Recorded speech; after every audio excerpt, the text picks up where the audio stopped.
Welcome to the Convince Me podcast, where we're on a mission to convince you to step out of your gaming comfort zone and try something new. Let's get to convincing. On the last episode, Ryan and I tried to convince each other and you all to play Back for Blood and Crypt Custodian. Back for Blood seems to be a game that could have been but wasn't, and Crypt Custodian was just another Metroidvania. So we really hit the nail on the head with those two choices. But hey, you can't always have winners. This week we are here for the Nostalgia Edition, Episode 2. And the two games that we have chosen to go back and play and see if they still fill us with the same joy that they did back when we first played them are GoldenEye by Rare and Lost Odyssey by Mistwalker Studios. Two games, one obviously is hailed as really the progenitor of the party first-person shooter, and the other is probably one of the best games that you've never played. So we So will see if that shapes up. it'll be interesting because how do you talk about a game that set a new standard? I'm not going to say it set the current standard because lots of things have come out since then, but it set a new standard for multiplayer, not just first person shooters, but multiplayer in general. Obviously, you have things like Mario Party and things like that, but like when people think revolutionary multiplayer on the 64, minds tend to go towards GoldenEye. But the thing about what I did is I was just focusing on single player because I don't have a ready available group of friends that I can just be like, "Hey, come here this night and let's play some GoldenEye." Like if I was on a true summer break where I wasn't working, I think I could get that together. But like I said in the last episode, by the time I'm home, I am done. I am finished. So like you know, but it'll be interesting to talk about. And you talk about Lost Odyssey, which actually I think no, this isn't true. But you talk about Lost Odyssey because actually, no, I lied. It is true. Lost Odyssey was one of the last games, if not the last game, where I got a strategy guide. So when I used to play games, I just bought them random from Blockbuster, wherever, and just played them blind, because looking up articles online wasn't really a thing back then. And so I'm in middle school, high school, and I meet this kid named Darren at soccer camp.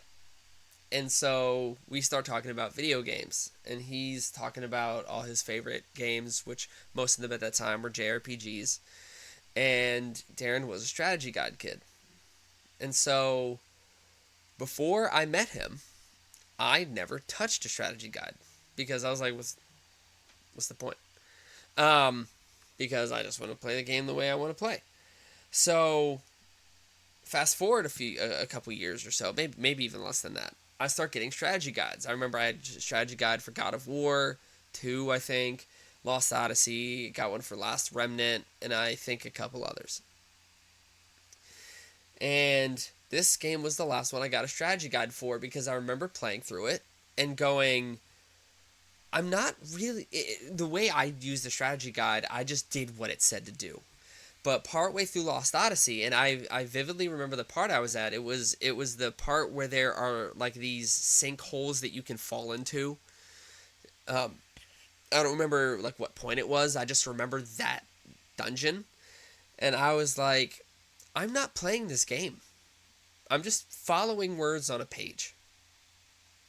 And so after that, I never got a strategy guide again. Nowadays, you can Google like one specific part and be like, I'm stuck here. What do I do?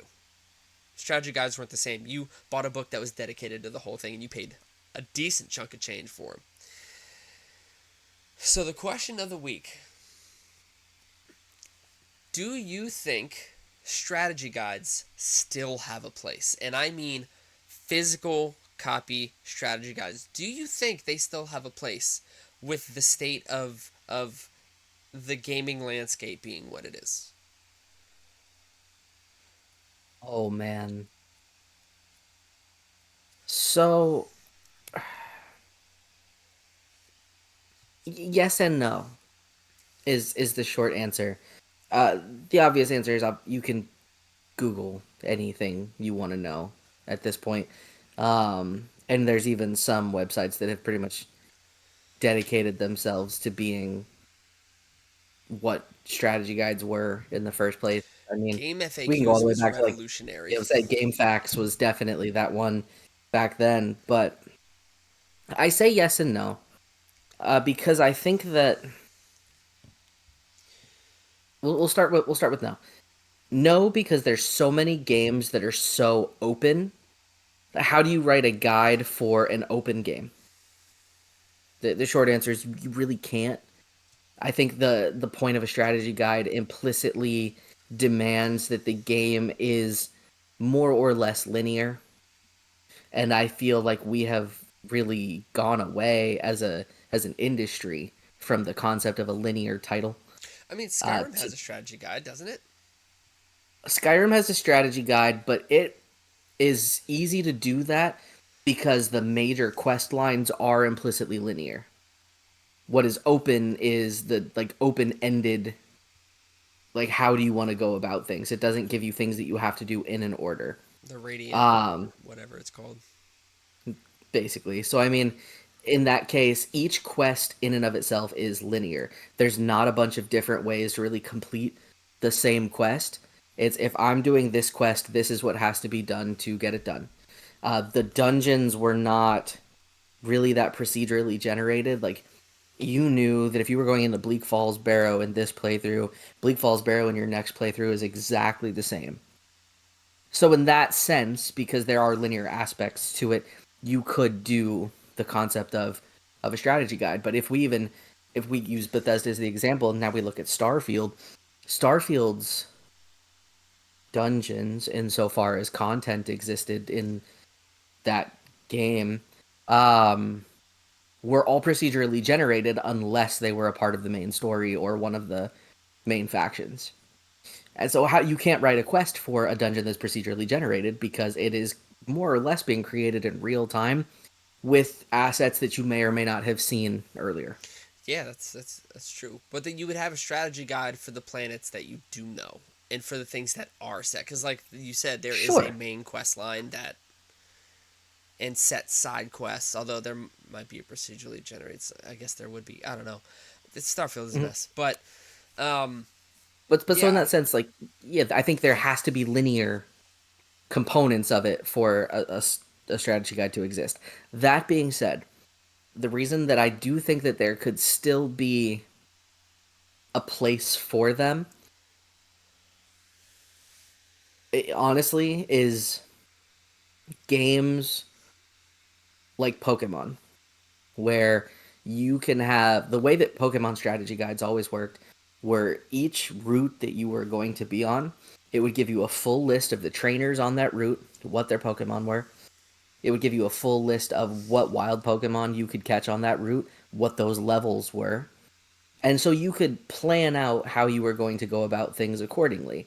That would have actually been pretty decent to have for Scarlet and Violet because I'm actually going and doing a playthrough of them again now. Um, and it is pretty open. It's definitely the most open Pokemon game that there's hmm ever been, other than Legends yeah, Arceus. Um, excuse me, Arceus. But that's honestly not even a real Pokemon game, so that's we're not gonna split hairs. Um, and I found that in this playthrough of Scarlet that I'm doing, I did things so starkly out of order that my Pokemon got too strong for the badges that I had. I didn't have enough badges to make some of the newer stuff that I caught obeyed me. And then when I went back and did some of the stuff that like I could have done earlier, I was anywhere between 15 and 20 levels stronger than them. And so you dog walk it, which in a sense is nice that you're given the freedom to do that. But if you had an idea of what those levels were ahead of time, that could have been beneficial and maybe improved the overall, I guess, experience of the playthrough. So in that sense, yeah, strategy guides still have a place. Now, the strategy guide as a whole is completely replaced by the internet. I mean, it's call it like it is. I loved strategy guides. I don't think they're as necessary now as they used to be before information was just readily available at all times.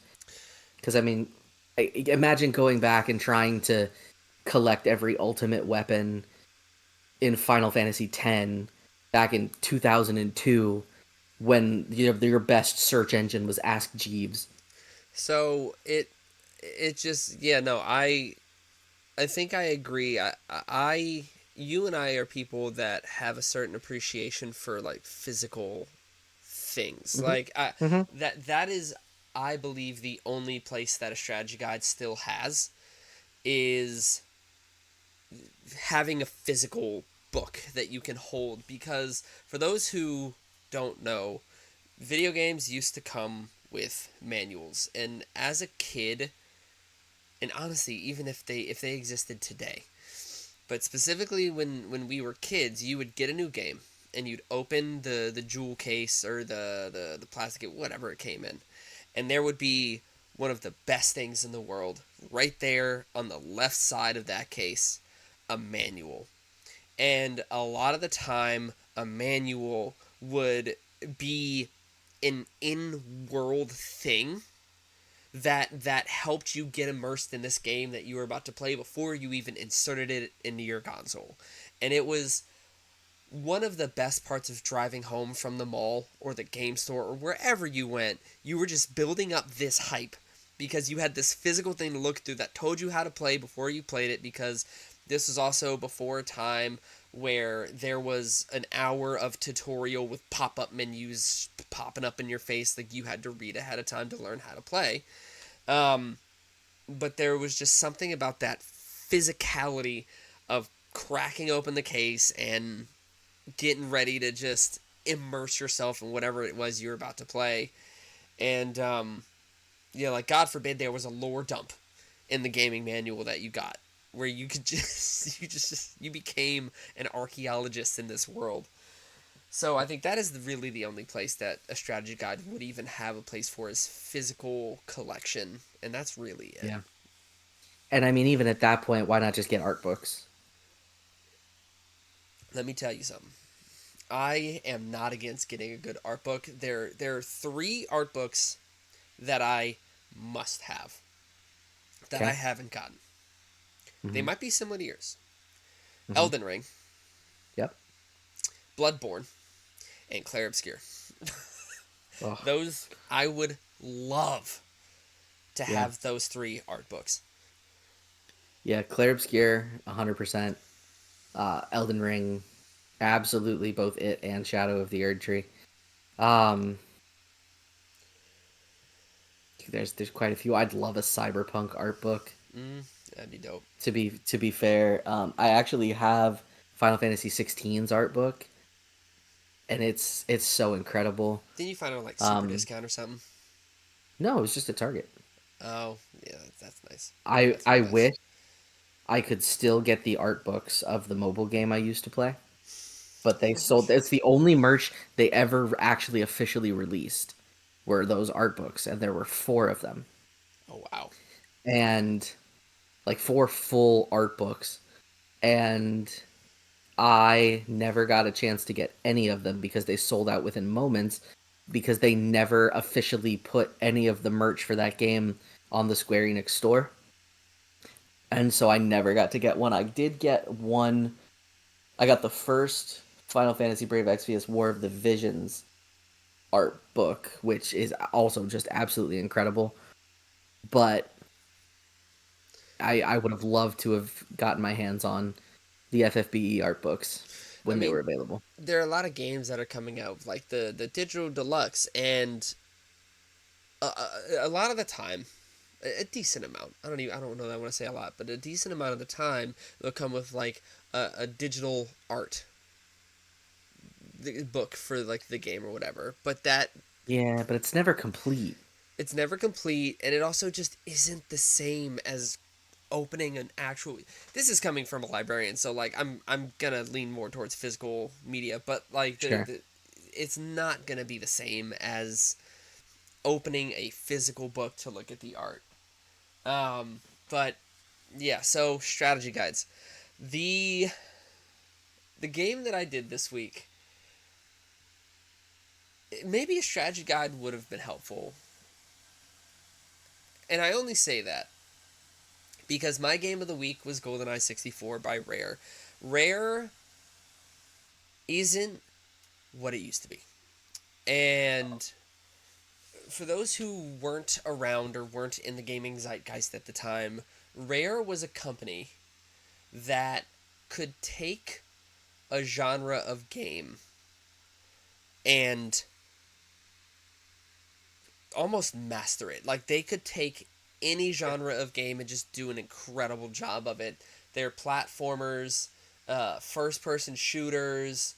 I think they might have made some art. Like they could take an idea for a game and do it incredibly well. So for those who don't know what they've made Donkey Kong, Banjo Kazooie, and so many more. If you just go look at their catalog, it will it is just banger after banger back in what maybe 90s, maybe early 2000s. And I don't think it's a stretch to say that they were the original game company that could do no wrong. they couldn't they really couldn't. I mean, Grant Kirkhope, he was majorly involved in the music for their games. If you I don't know if Grant, I don't want to misspeak. Did Grant Kirkhope do the music for GoldenEye? Yes, he was. He was the composer for GoldenEye.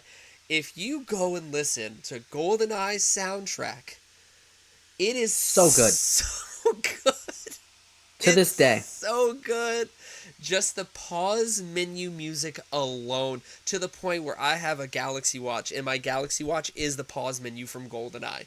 It is so good, and Grant did not have to do that. If you go listen to Banjo Kazooie, Donkey Kong 64, all those soundtracks are top notch, and honestly, in my opinion, don't get talked about enough. But that's just, I could go on forever about the music. It just, it's level after level after level. It just kept going. And I remembered all of it.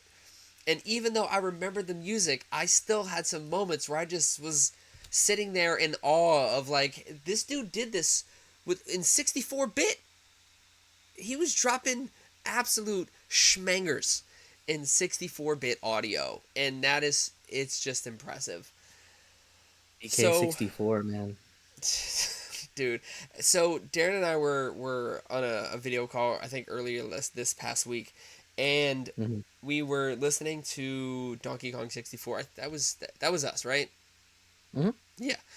And what I didn't know, if you look up the Donkey Kong 64 soundtrack, it is 6 hours long of just incredible music.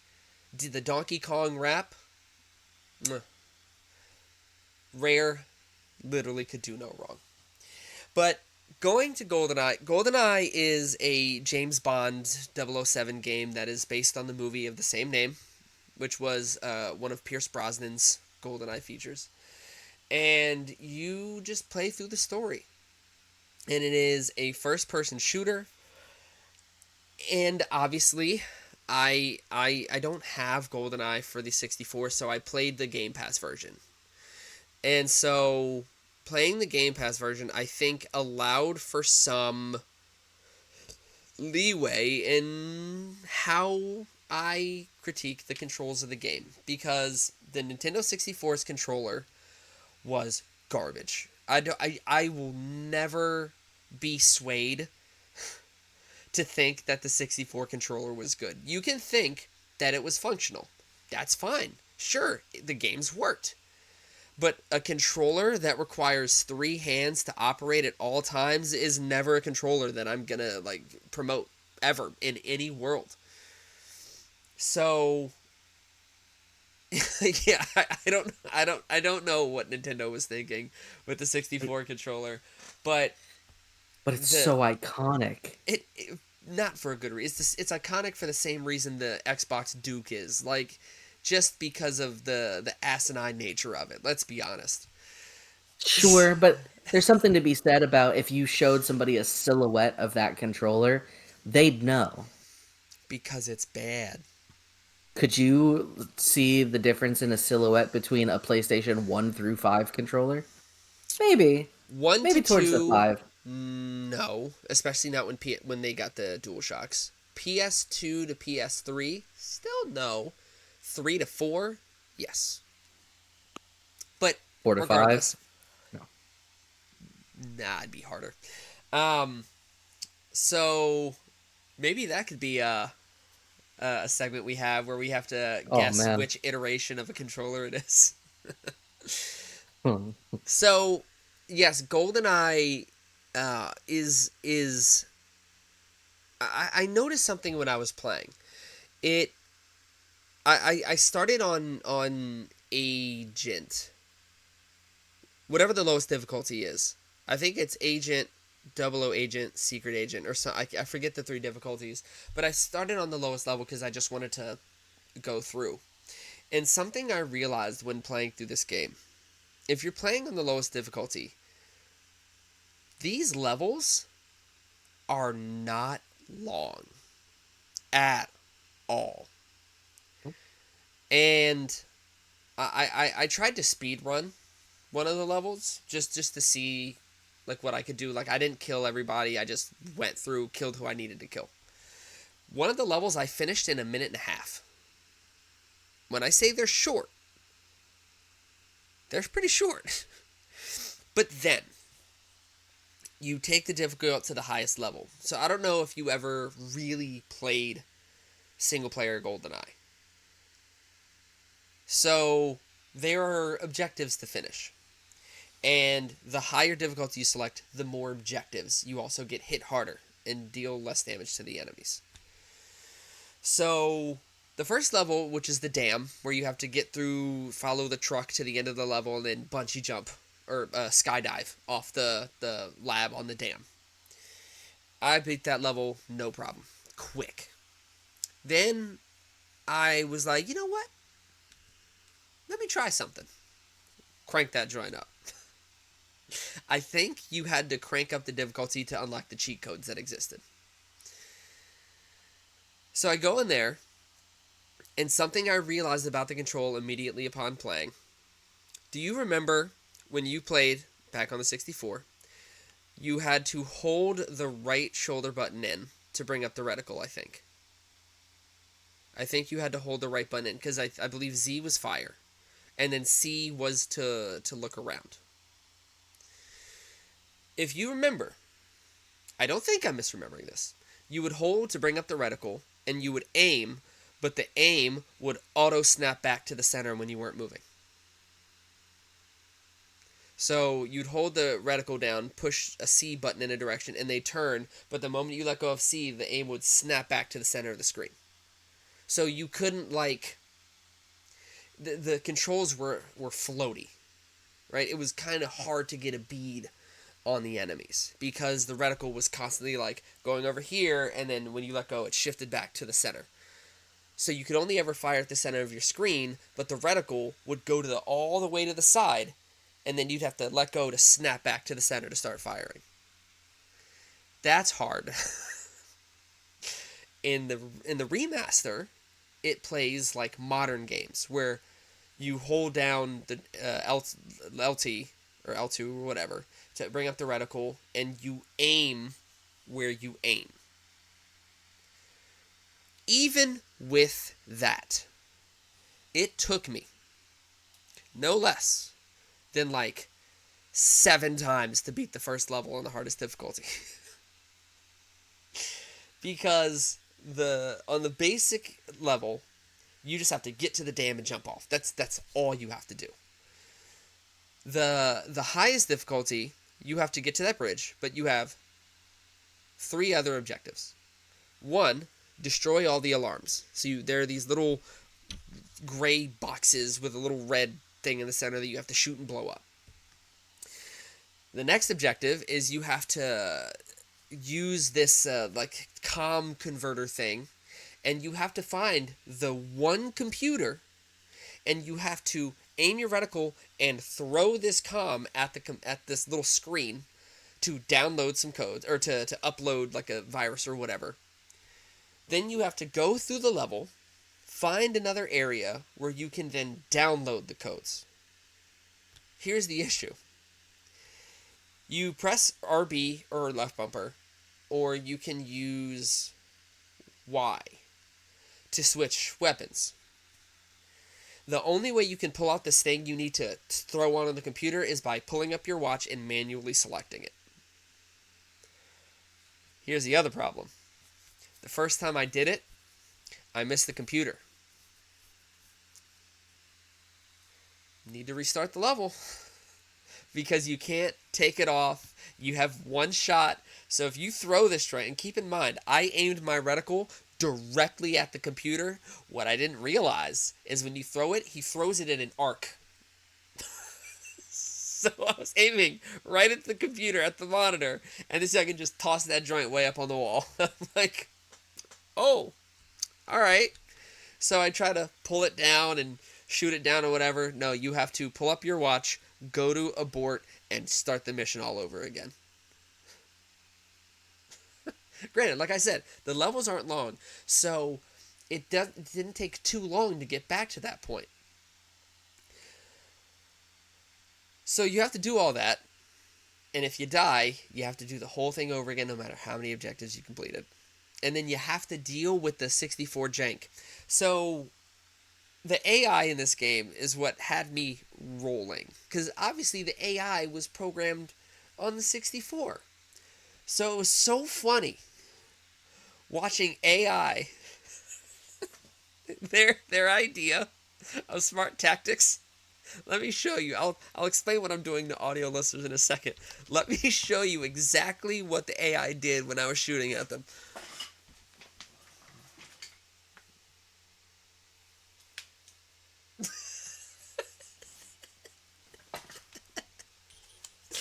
All they did was the tiniest little sidestep to dodge my bullets. I mean, but man, back in like 1998, that was a maneuver. I know. But the one That thing was I that would was a give the game maneuver. the one thing I would give the game credit for is it has body specific damage. Headshots, Mm-hmm. automatic one hit kill. That's pretty good for 64, I think. Mm-hmm. I don't know if like you hit the heart if it would be a one shot, but like if you hit their hand, you had to hit them multiple times to take them out. Headshot, auto one hit death. Pretty cool. The other maneuver that killed me, which I'm not gonna do because I won't ever get up again, was a really, really slow dodge roll. But the problem is now that the controls are better, you just aim at them as they're rolling and just unload on them as they're doing this super slow roll on the ground. Then you have the other N64 jank where there are these watchtowers with really thin steps, and I'm aiming up in this watchtower and I see I see a body just slow, just. I'll show you. Audio listeners, I'll explain. This is all you see. Just a body through the ceiling because there's like 3 dudes trying to fight their way up the stairs. So since the computer has to let them get out, they just appear through the floor and just slowly rise up. And so, there's that type of N64 jank, which is fine. And the one thing that I will always remember about this game, and I don't know why it was so cool to me, was the death scenes. For some reason, when James Bond died, it would do a cinematic camera showing you how he died. I don't know why that was so cool to me. Predating of kill cams. To the point I vividly remember another something else that just popped into my brain, reenacting the kill scenes, like with, I think with my brothers. I might have done it alone, I don't know, but the one that always stood out to me was where he's standing there, falls to his knees, and just wobbles for a bit and then falls to the ground. I remember doing that so often. So this game, regardless of how it stands the test of time, it's got to be one of the most iconic. I don't care what anybody says about Perfect Dark. I don't. This game, there's something about this game that just hits right. I yeah, it brings back such good memories, and this is a nostalgia episode, so we can talk about it. But this was that couch co-op of sitting and playing with friends or family or whoever. There I don't know that that's something that can be topped. Granted, it's because we're not kids anymore, but still, that like that is peak. Just thinking about those times of going to my neighbor's house. He had a little, like, 12-inch TV, and I don't even think I'm exaggerating, that we used to play this Super Smash Bros. And Mario Kart. Like, that was his TV that we played on, his little gray box TV that he had in his room. And yeah, it kind of makes you a little verklempt just thinking about those days that, like, you were having so much fun and not even realizing just how much fun you were having during that time. And yeah, I will say, with the remaster, it absolutely still holds up, because I don't have the 64 version, so I can't confirm this, but it feels like it ran smoother. The graphics were a bit more refined, as much as you can refine a 64 game. Um, and yeah, if you were looking just for some good old classic nostalgia, this game is on Game Pass. You can just go download it, and it's by Rare, which Microsoft now owns. So I think this is a game that will be there forever. The one thing I do Sure. lament is, as far as I could tell, there's no online component. I was really, really, really hoping that they would do an online component for the remaster, but I don't think Hmm. they did. That is surprising. Um, yeah, no. Yeah, no. I don't believe it has online. Oh, apparently the Switch version has online. Oh, Really? That's kind of surprising. Good for that. Um, but yeah, if you're looking for something to play and you just want that boost of nostalgia, it would be hard to go wrong with GoldenEye, especially if you can get like 2 or 3 friends to just relive the glory days with. Yeah, you'd be hard pressed to find something much better. It holds up. I believe that. I mean, as long as you go into it knowing It's a what 64 it game. is, Yeah. right? I mean, it was incredible for the time, but if you look at it in the modern gaze, like, obviously you're going to be disappointed, but that's not what the point of this is. All things had to start somewhere, and I think it's easy to remember how spoiled we are with modern games when we go back and play things like that. I try not to be a snob, right? Like, and grant working with kids, it's really hard not to have that feeling when kids are like, "Oh my gosh, that's the guy from Fortnite. Oh my gosh, that's the guy from this." It's really hard not to be like, "You weren't there when the original texts were written. you you Uh huh. you weren't there." But at the same time, I am of the mind, I have an appreciation. It goes back to music for me. I have an appreciation for all music, especially like classical, even back to like the Gregorian chant, like all that stuff. I appreciate and enjoy because it got us to where we are now musically. GoldenEye is a game that you can appreciate because without it, we don't have the Fortnites, we don't have the CODs, we don't have the Battlefields, we don't have the Halos, we don't have that stuff without GoldenEye. Hmm. And it still holds up. I appreciate it for what it is and what it will always be, personally. Sure.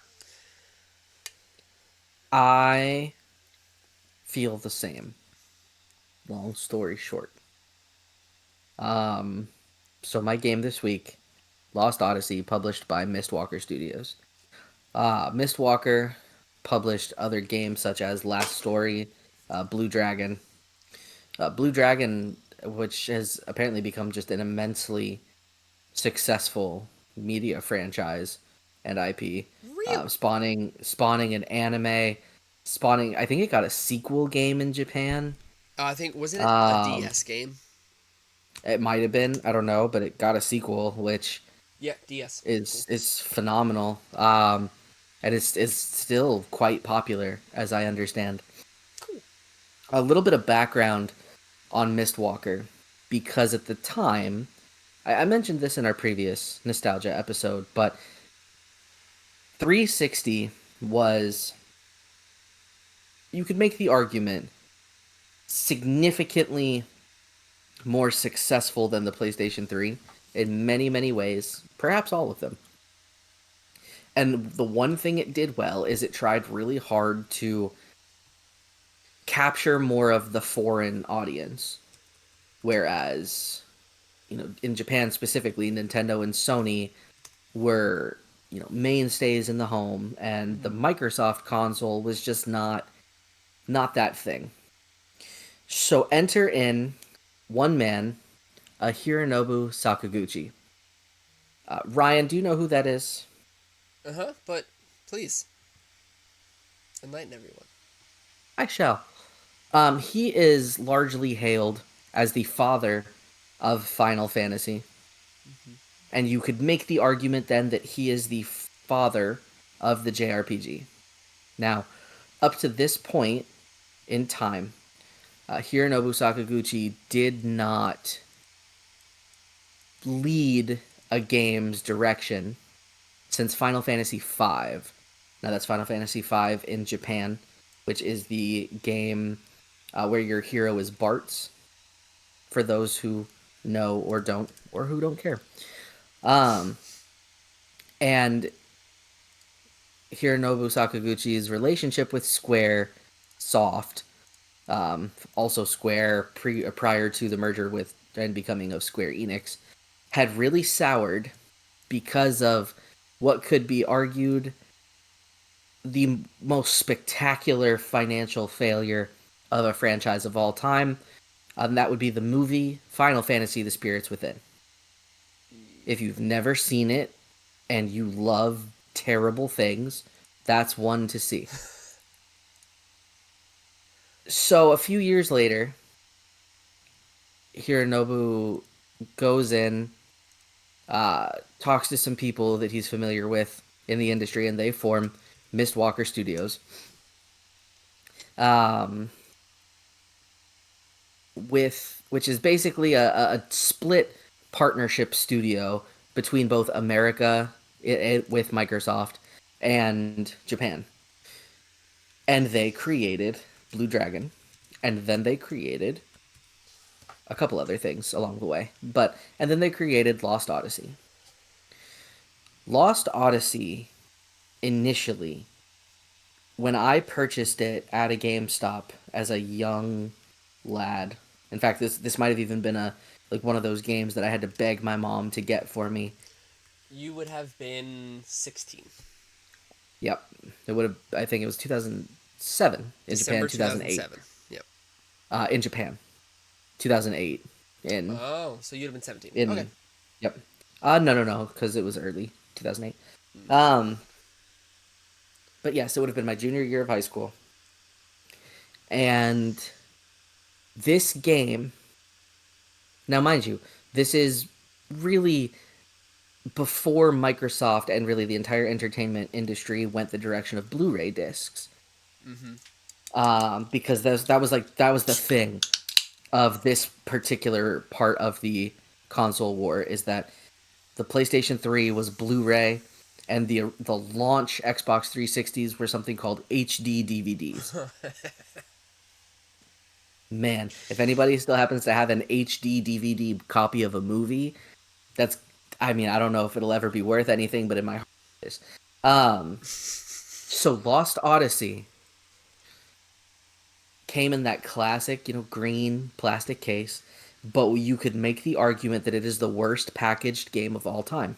Actually, do you have yours? I might, but I don't have it on hand.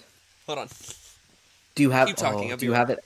Oh dear. Okay, he's gonna go get potentially his copy of Lost Odyssey. This game is potentially the worst packaged game of all time because it was 4 discs and a 4 disc game. Now, mind you, this it's not a 4 disc game in that you had an install disc and then 2 other install discs that did different things at different times. Okay. No, you played four Okay. discs individually. Okay, All he's right. returned. So the audio, I apologize. Darren will explain. Okay. So Lost Odyssey. Huh? Here it is. Uh huh. Beautiful cover. Oh, Love this cover. true. It's a great cover. And speaking of, we talked about earlier. Look what before I show you what's inside. Look what it comes with. It comes with a manual. Ring assembly. It's ways. It's like a thing. This is what I miss. You learn all the. Well, it does spoil the people that are going to be in your party, but like, you know. But it's a walkthrough of how to play the game. So, Darren, Case, please walk everybody through. So you open, and you're greeted with this paper insert, which contains a disc, and then 3 discs pressed on top of each other Oh, it fell in out. one. And that's what always happened, and they would always fall out. And again, as I was explaining while Ryan was away from the audio, these were discs you had to actually switch and play in the moment. There's not like an install disc. There's nothing like that. Each one of these 4 discs you played just like you did classic PlayStation 1 and 2 titles. So the worst packaged game Oh of my all gosh, time. how did I do? How was this done? Hold on. You pressed them on top of each other and Wait, hoped for the best. but no, the I think what I four discs don't fit. no 3 discs, And then there's a not fourth. 4. Yeah, the fourth always was in that. The fourth disc was always in that, and it was inside the little I clippy can't, thing I that the, can't the close it. guide came in. I can't close it. And so there you go. There we I go. think what Okay, I I ended did up it. doing with it, I ended up taking 3 of the 4 discs and I put them into just small, like burning CD cases, and I would just store them all together. Take a look. It Yeah, doesn't buddy. close all the way. No. So packaging issues aside, then this game is probably I talked about this in our last episode. It is a game that I never actually finished because I got to the point of no return and then put it down and never picked it up again. Not because the game was bad, but I think because I just didn't want to be done with it. Mm.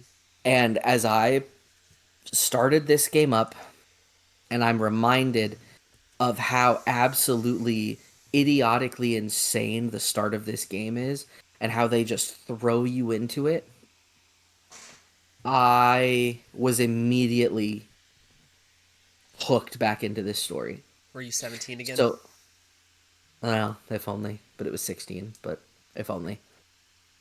Oh, that's a whole conversation for another time. I meant mentally, but sure. So, this game follows a man by the name of Kaim Argonar, who, for whatever reason, can't die.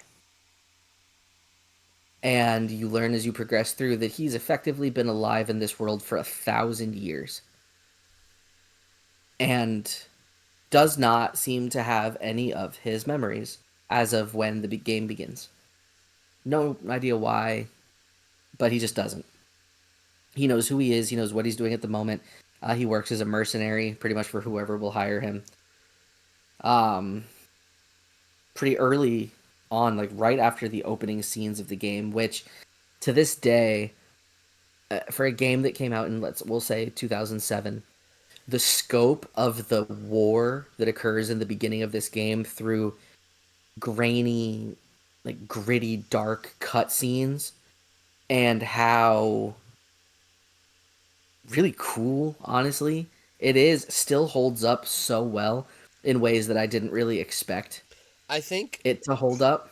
I also think it's important, and I don't know if you were gonna talk about this. It is important to talk about the fact that a lot of JRPGs around this time, and honestly, just in general, still to this day, have a very bright, anime-ish, Mm-hmm. colorful, like teenage type aesthetic, right? Very not childish, but lighthearted. A lot of JRPGs do.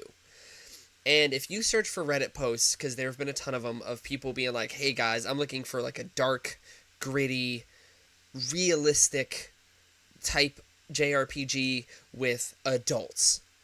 The one game, other than like Final Fantasy Tactics and some others, which I'm not saying they don't exist, but the one game that is always mentioned is Lost Odyssey because it is still to this day really unique in its style.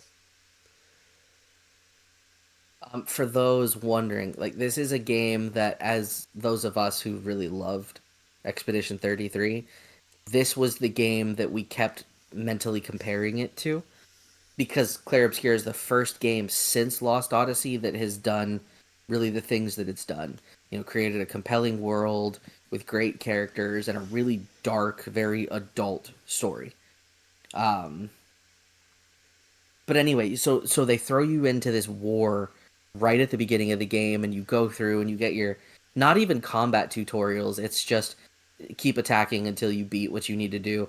Oh, hey, here's a little boss. Figure out pretty quickly that you have to attack the left thing, then the right thing, that are different components of the boss, and then eventually you beat it. And then you're treated to a cutscene of a meteor being dropped on a battlefield, the whole thing being engulfed in some type of magma, and somehow Kaim walks away, even though he was pretty much at the epicenter of the meteoric impact. You get brought back to the city, and you're immediately embroiled a pretty deep like political story right off the bat. Wars of succession, subterfuge, the things you'd expect in a political based story from the kingdom that you're in. And you meet another person who also seems to be immortal and also seems to have no memory. And the story goes from there.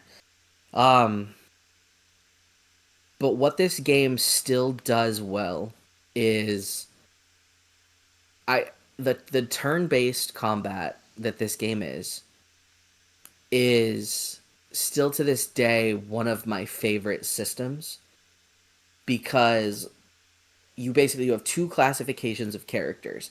You have the immortals and then you have mortals. And the mortals, they gain new skills as they level up. But the immortals can learn those same skills by doing what's called a skill link. And so you go through, X many battles or you have to defeat X many enemies, Mm-hmm. and then the immortals learn those skills, Mm-hmm. and they have a certain number of skill slots that you can slot the learned skills into. But they also learn those skills from equipment that you can find in the form of accessories. But what the game also has is a type of equipment called rings. And what the rings do is when you use your basic attack, there is a quick time, like a timing based mini game where you hold down the right trigger and a larger ring shrinks down to the inside, and you want to land it in, or let go of the trigger in the perfect timing, and your attack will just do more damage. Because of that system, your basic attack is one of the most viable things you have the entire game for your melee based characters. What I had forgotten prior to playing it again is how varied the rings are that you can equip. So right off the bat, you can equip rings that make your basic attack elemental, and the enemies you fight are they belong to an element usually, and they have some type of elemental weakness as a result. Sometimes they don't belong to an enemy, but they belong to a classification. So I might unequip my fire ring and equip a ring that does extra damage to beast enemies. And so each new ecodrome that you find yourself in, with different enemy types, you can vary how you're equipping your rings to try to maximize your damage output. And all of these rings can be crafted through parts that the monsters drop. I But the totally other forgot about that. thing, I also had completely forgotten about that.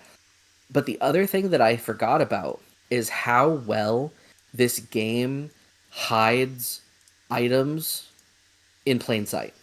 Oh, So in the very in when you first get brought back after the war and you go to the main city in the kingdom of Ura is what it's called, UHRA. yeah. Inside of this city, there are jars that as you walk up to them, it says probe and you can stick your hand in the jar and an item comes out. Mm-hmm. There's posters like just regular like flyer type posters posted all over the city made of paper. But some of them, and mind you, we're talking about a 360 game. Some of them you can see that the corner has fallen down and is flapping. So if you walk up to it, you can pull the flyer down and an item is behind it. Oh, There are trash cans that you can walk up to, and if it gives you the prompt to kick it, you kick it and an item comes out of it. There's like these little teapot steam vent things that you walk up to it, the little top will open, same thing. There's people that you talk to, and as you find the side quests are never marked, never listed. There's just things you find, and it's one of those classic JRPGs where you have to talk to everybody, or you're probably gonna miss things. see, that is both nightmarish and awesome because if if I know where all the side quests are and I get to a point in the game where I'm tired of playing and don't feel like doing them, I'm gonna feel bad for not doing them all. But if I don't know, then I don't have to feel bad. I can just Well, say I did them but all. it's still gonna sit in the valuables part of your inventory, and you'll know there was something unfinished. Um, yeah, I know. But the nice thing is, most of the people that you talk to don't have like multiple cycling dialogues. So if you've talked to them once and you heard what they have to say, that's probably all they have to say unless they're a quest. Sure. And so there's so much hidden, and that's just in a city. In some of the dungeons, like there's piles of rocks that if you walk into them, the rocks all fly apart and items pop out of the ground. Like there's so much that they did with this game to make you feel like you're not just, in your classic, you have a mini map. The mini map shows you the confines of the map that you're in. Just go until the end of it. It did more than I ever remembered it doing, and I honestly find myself wondering why some more modern JRPGs haven't done this. I mean, at this point, this game is almost 20 years old, Uh huh. which is horrifying to say. Um, but it is almost 20 years old, and it's still mechanically and from a writing perspective one of the best games that I've ever played, to the point where I could pick it up. I probably really, really played this game in 2011, 2012 when I was in college and I had the time and mental capacity to do it. And I got sucked right back into the story just as I did, 15 years ago now. I That's fair. don't really know how else to say, but the fact that I bought this game on sale recently, during the Xbox summer sale. Mm, So I think I ended up buying this game for something criminal, like less than $5, I think. But if you wanted to buy the game now, not on sale, it is still a $25 game, now almost 20 years later. And I think that it could easily still go for more just because of how much game it is and how good the game still is. how long does it does how long to beat say it takes? That's a great question. One moment. Wow. When focusing on the main objectives, Lost Odyssey is about 50 hours in length. Man. If you are a gamer that strives to see all aspect of the game, and attain 100% completion, this game could take you 107 hours.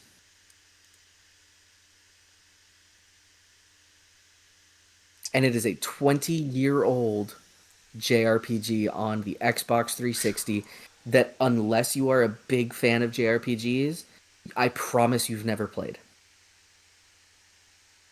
Because this game never got the attention that it deserved. No, Ever. unless you're in I the. mean, Yeah, I agree. I I, agree. I, I think.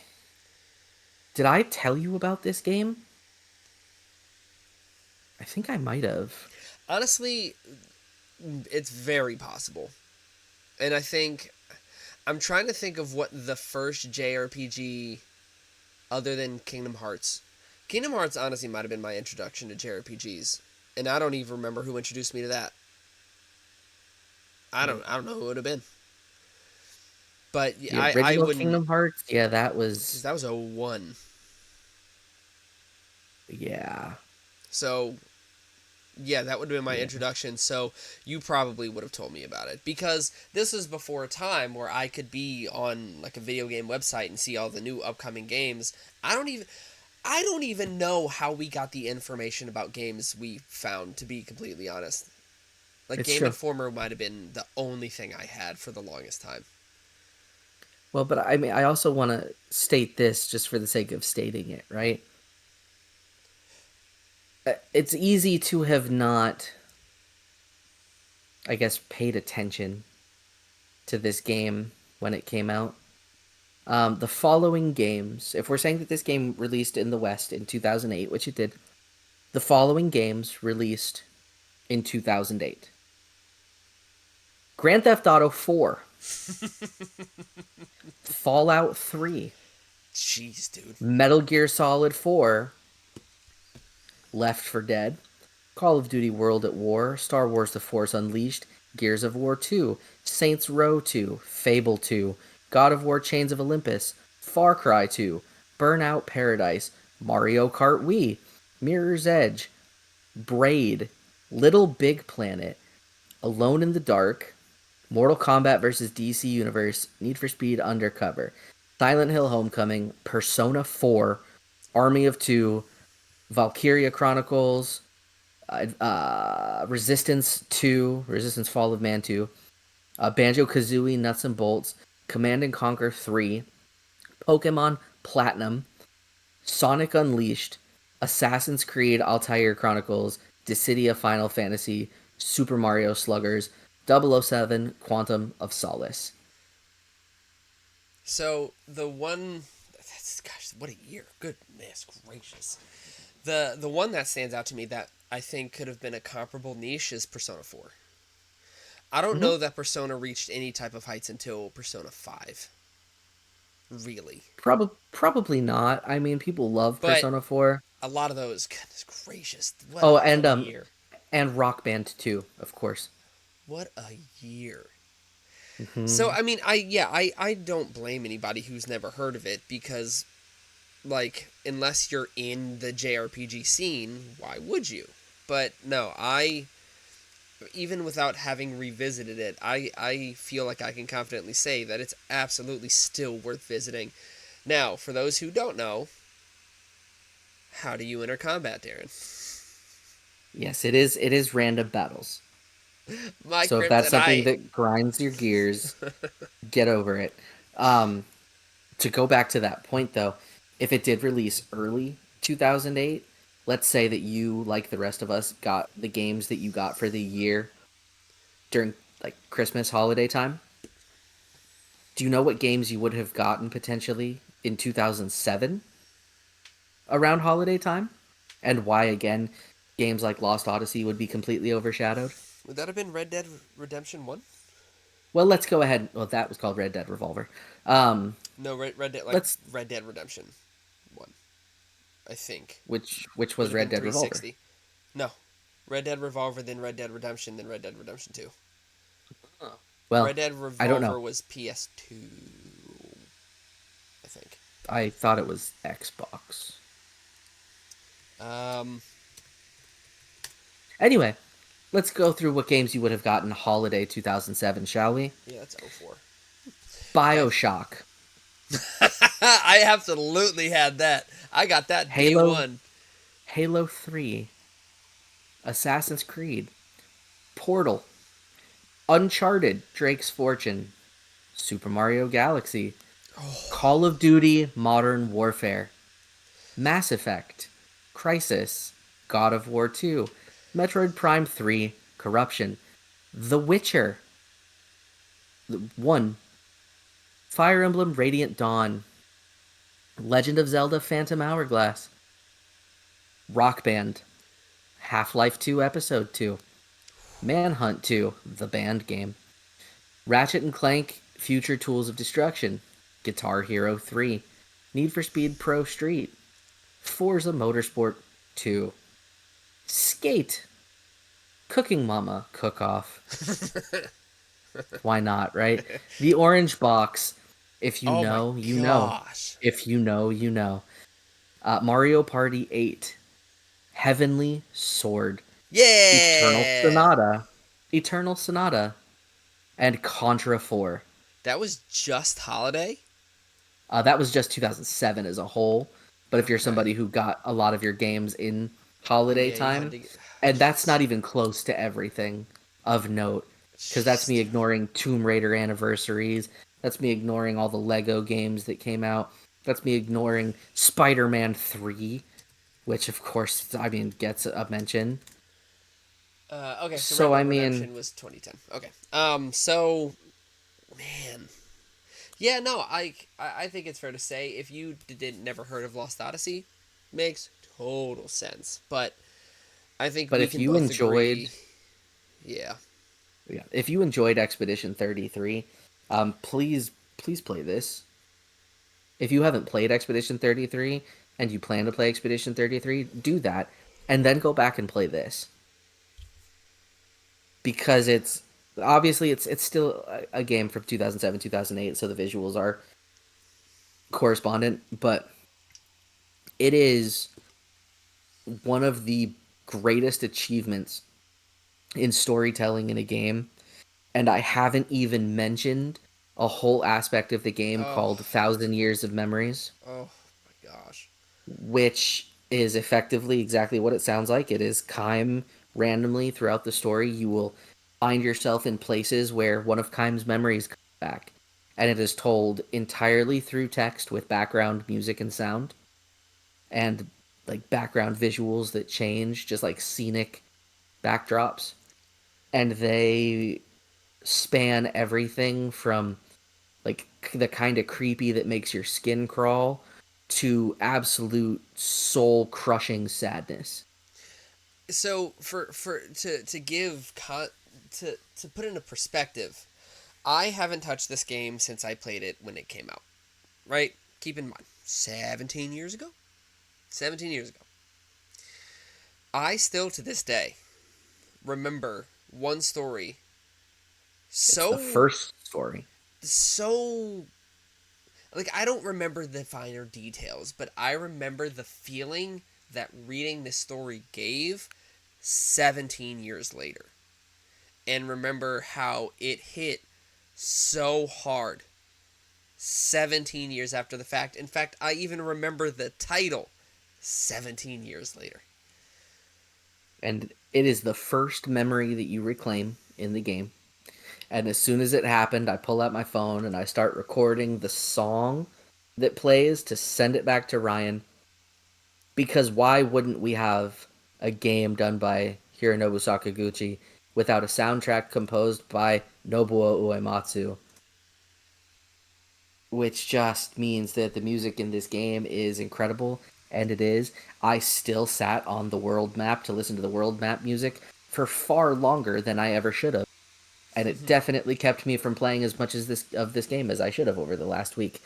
But I had to, because if you've ever heard the world map theme of Lost Odyssey, you know it's an absolute banger. Yeah. So all that is to say, I think the game could easily cost more than $25 for what it is now. for a 107-hour game that is, albeit 17 years old, to only cost you $25. Why in the world would you spend $80 on Mario Kart 8? You're so bad. All right, And I'll leave it with that. I mean, if I had all the time in the world, I would absolutely go back through my backlog of JRPGs that I either started and never finished or just never started. Yeah. But boy, I finally got around to watching the Ghost of Yotai or Yotai stream. The direct. Mm-hmm. Boy, Uh-huh. Darren was talking about how he was Spooky worried for ghost. Claire Obscure, and I'm not. I'm not worried for Claire Obscure winning Game of the Year because honestly speaking, even if it doesn't, it has earned all of its roses. It has gotten such amazing attention. The sales have been phenomenal for the company. The DLC is already being talked, like discussed of being made. Like I'm not worried about the future of Sandfall or Claire Obscure. Mm-hmm. But so far, if there was a game that could rival Claire Obscure, potentially, this art direction, the soundtrack, the combat of this game looks so freaking good. As soon as I saw, was it the Watanabe mode? Where Is you that can the just walk through one of the most beautifully crafted iterations of a world I've ever seen, with lo-fi hip hop music playing, done by the genius director of Samurai Champloo, in a game in Japan about Japan. I Man, so that's Ghost of daunting. Ghost of Tsushima has one of the most. I didn't finish it. I really need to go back and finish it. But the Same. opening of Tsushima, where you get, I think it's when the title card appears and you're running through that field. I think there were sakura blossoms there, and or whatever the imagery It is is petals. It's flower petals, when but he's on the horse just going and the camera just pans out like that. That made my jaw hit the floor so hard. yeah. It's even better when you play the upscaled PS5 version, in case you were wondering. Because I only ever touched it PS4. I don't think I've even looked at the PS5 iteration yet, let alone PS5 Pro. But that's a whole other thing. So yeah, I the onslaught is mere weeks away, and It I'm is. terrified for my time.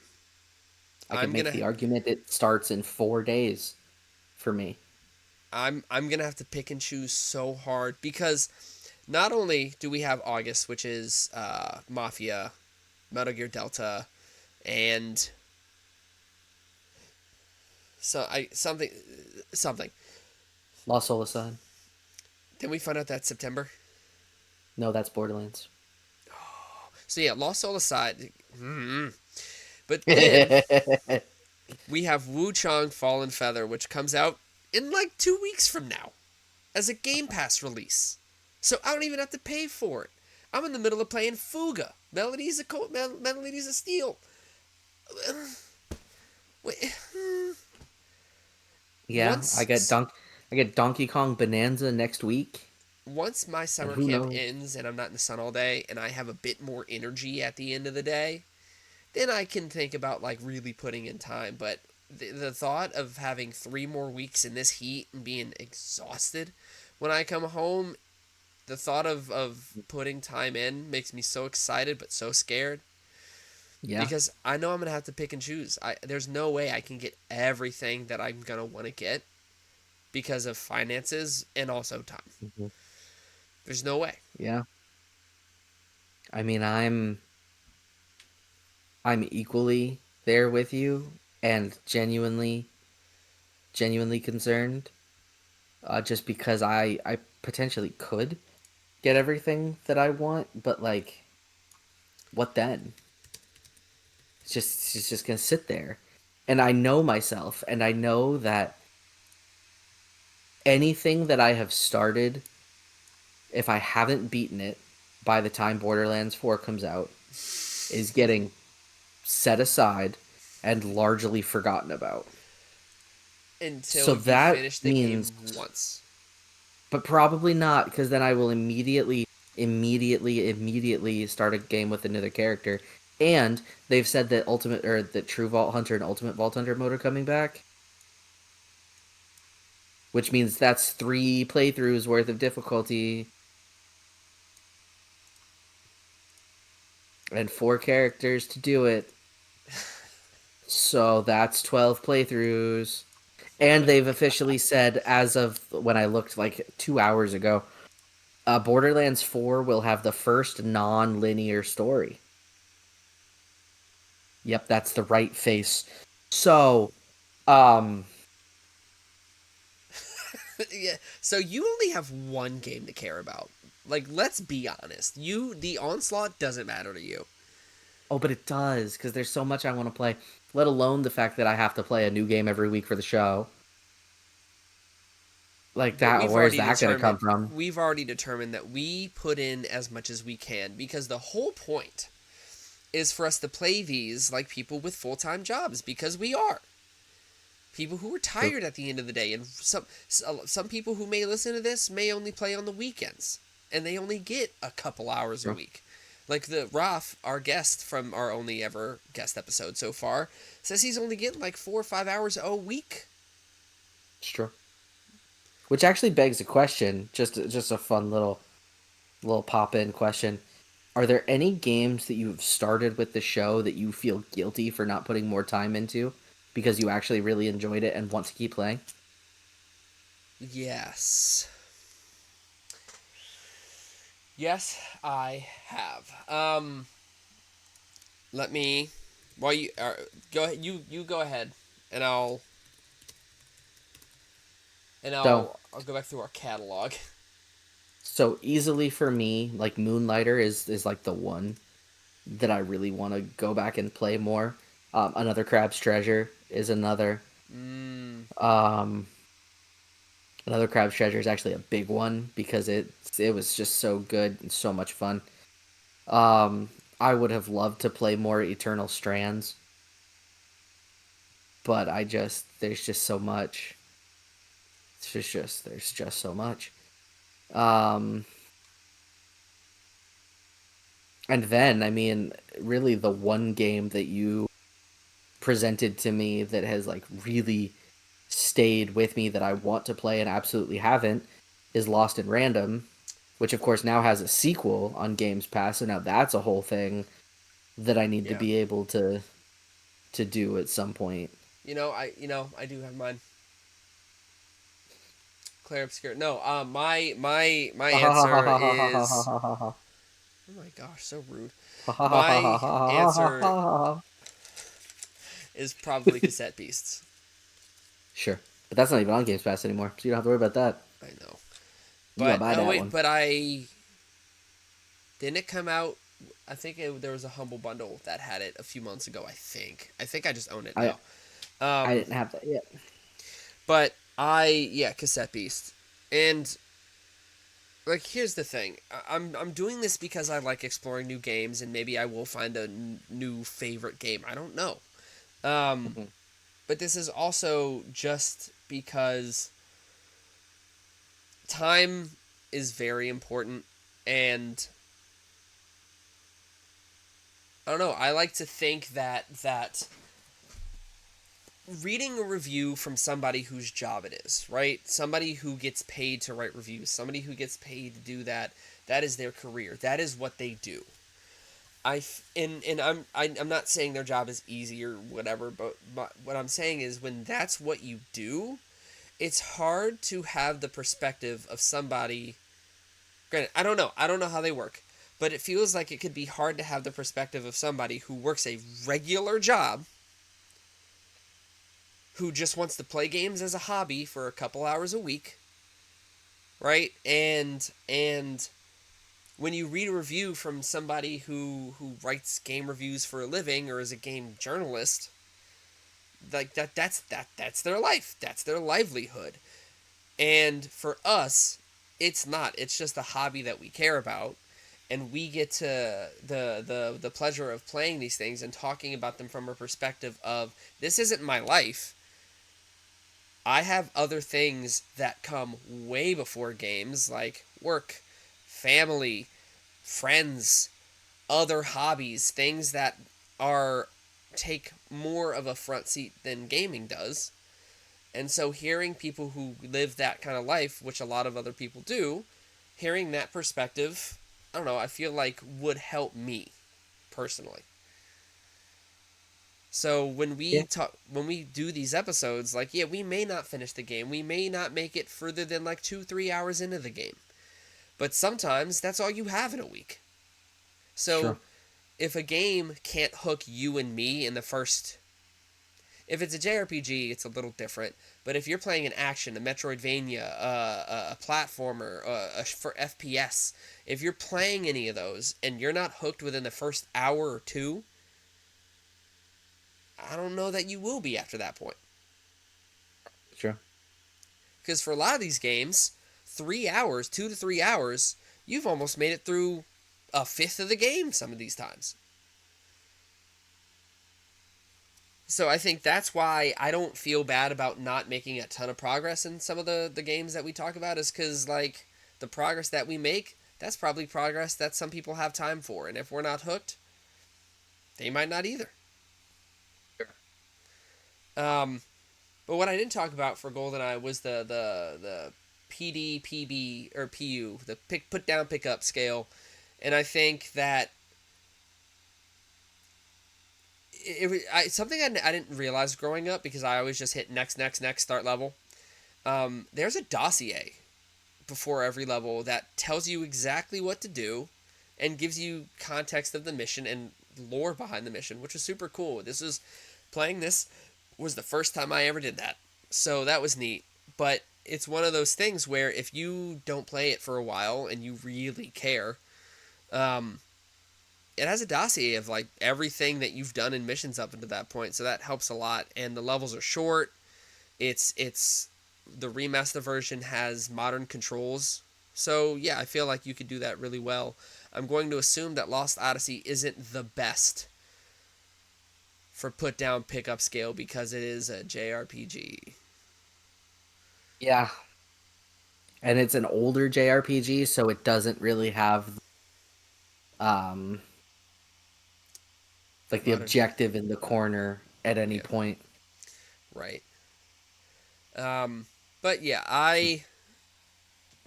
With that being said, I'll get off my soapbox has been put away for the time, but with that said, next time we are back to normal.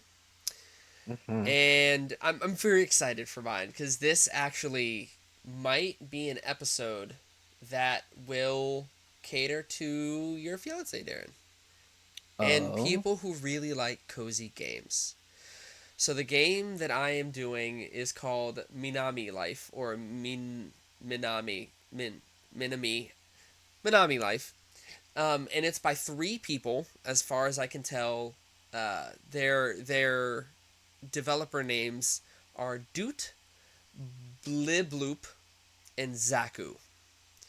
And Oh. they've made some other games, but they're all really small time indie projects, and all of them, from what I can tell, are in the cozy game scene.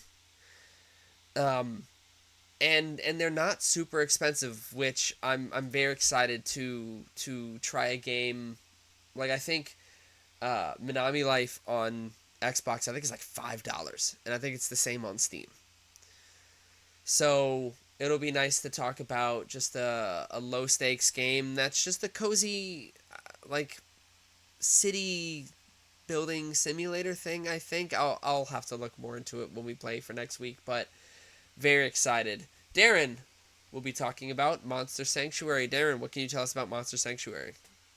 So it was published by Team 17 Digital. Yay. which should mean something very important to you, Ryan, as Uh that is huh. the same team that was involved with Worms Mm-hmm. Armageddon. Also, the game Date Everything, which is obviously the dating sim that everyone didn't know. However, the developer, Moi Ray Games or Moi Ray Games, I'm not sure, MOI space RAI, they are responsible for just this game, Okay. and then they released, or they have announced, a demo for a new game that they're releasing called Ethermancer. And the Ethermancer, like on the website for uh, the publisher or the developer, the first four words that you see relative to how they explain this game: monster taming meets roguelite. So, roguelite Pokemon? That sounds amazing. Monster Sanctuary, however, I'm going into this knowing that technically speaking, this game calls itself a Metroidvania. However, however, that is purely because it is pixel, side scrolly, and it looks like it plays a bit like Shovel Knight in that way. However, the core mechanic of this game is that you battle with monsters similar to Pokemon. So if this is Metroidvania Pokemon, well, we're we're in for a humdinger of a time, don't we? We'll go ahead and say that one. How do you keep finding them every No, time? it's called Monster Sanctuary. I could have sworn that it was going to be something completely different. No, it's Metroidvania. All right. Well, But I'm in the s- little video that I've seen of it, it doesn't really look that Metroidvania-y. It kind of looks like whimsical Shovel Knight mixed with Pokemon, and that's what I got. I'm But so like excited. similar battle mechanic selections of Golden Sun, so like I don't know. It's gonna be interesting. Yeah, that I'm kind of hyped. I'm not gonna lie here. All right.